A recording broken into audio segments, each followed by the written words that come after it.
Hi, we are the Baboons on the Move project team, and this is our team. So there's Devaditya, Sananya, G, Sean, and Chris is our mentor. So, why is our project Baboons on the Move? Why are we tracking baboons specifically? So, scientists have always been fascinated by the behavior of monkeys and apes, but baboons are especially social animals and they often engage in group activities.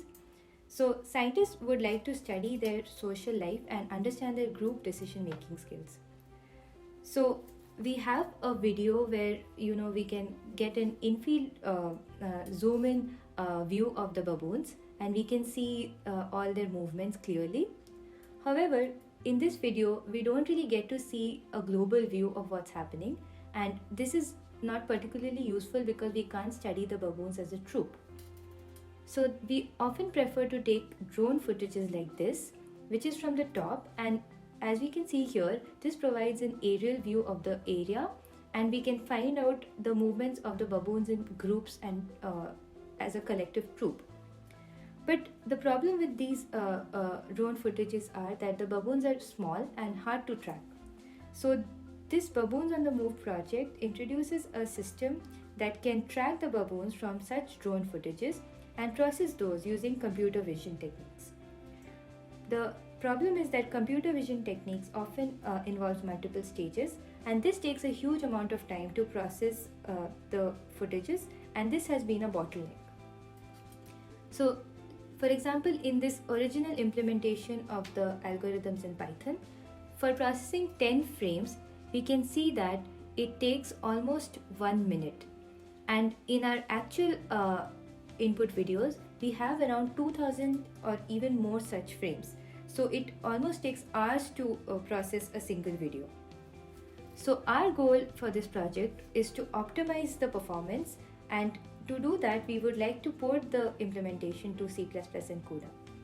Now, C++ is a machine language and is known to be much faster than Python, which is an interpreted language. CUDA, on the other hand, would offer us the advantage of parallel execution and it can run on GPUs. And then we would also like to refactor the existing code, that is, re-implement certain stages which can offer an improvement in the overall runtime. And finally, we would like to benchmark the performances of the implementations that we do in C++ and CUDA with respect to Python. So, these are the main stages that our code has to process a frame in a video.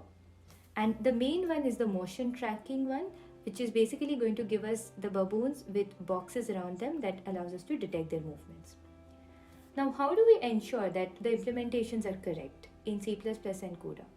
So we made a testing framework which would basically compare the output in terms of the bounding boxes that I mentioned from both the implementations. So we can see that there's a comparison between the Python and C++ code here, and the outputs are very similar and has exactly the same number of bounding boxes. And based on this output, we used the metrics of closely matching bounding boxes and the intersection of union to see how close the outputs are to the Python implementation. Now, once we ensure that the functionality is correct, we then try to optimize those stages in C++ which were not offering the expected speedup. So, as you can see, we got a speedup of 1.44 times after refactoring the implementation, and then we moved on to implement this stage in CUDA. Our final comparison graph shows us two points. One is the stage which takes the maximum computation time, and the overall runtime of all stages. And we see that the C++ implementation is faster than the Python, and the CUDA is significantly faster than the C++ implementation.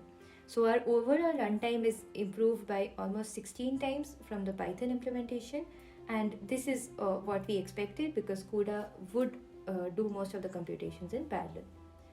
Now, to understand this a little better, let's take a look at this demo.